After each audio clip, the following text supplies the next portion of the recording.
In 1986, Corinne Hofmann and her boyfriend Marco left Switzerland for what was meant to be a simple holiday in Kenya. They had built a quiet life together, running a boutique and dreaming of the future. But fate had other plans.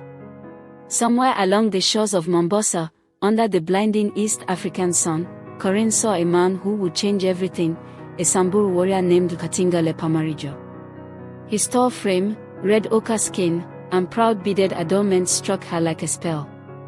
In that instant, Marco faded into the background of her life. When she returned to Switzerland, she couldn't shake the image of the warrior who had smiled at her from a distance. Against every warning, she sold her business, left Marco, and by 1987 she was back in Kenya, determined to find the man who had captured her heart. She found him in Barsaloi, far from civilization, and against all odds, they married. Corinne, now called Napirai by the Samburu, embraced her new life with unshakable spirit. She dressed like the women of the village, carried water from the river, spoke Swahili and Samburu, and opened a small shop to sustain her family. In 1990, she gave birth to their daughter, Napirai, her heart split between the red earth of Kenya and the white snows of her homeland. But love is not always enough to bridge two worlds. The same fire that brought them together soon burned them apart. Katinga's jealousy deepened. Illness and isolation followed. Corinne's dream began to crumble under the weight of cultural wars and survival struggles.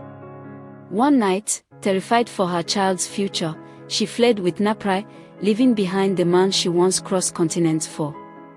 Back in Switzerland, Corinne rebuilt her life while carrying the ache of a love that couldn't last.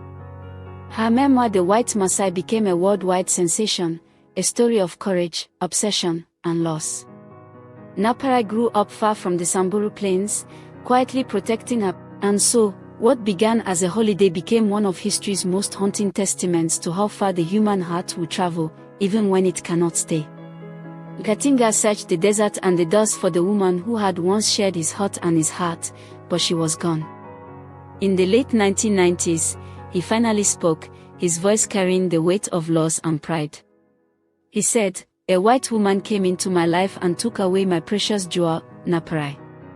The warrior who once stood fearless before lions could not fight this kind of emptiness. Years passed, and Katinga never saw what his daughter had become, never saw the child of the Samburu sun grow into the woman of two worlds. Katinga felt betrayed, a warrior left standing in the dust of a love he once believed eternal. To him, Corinne's departure was not escape but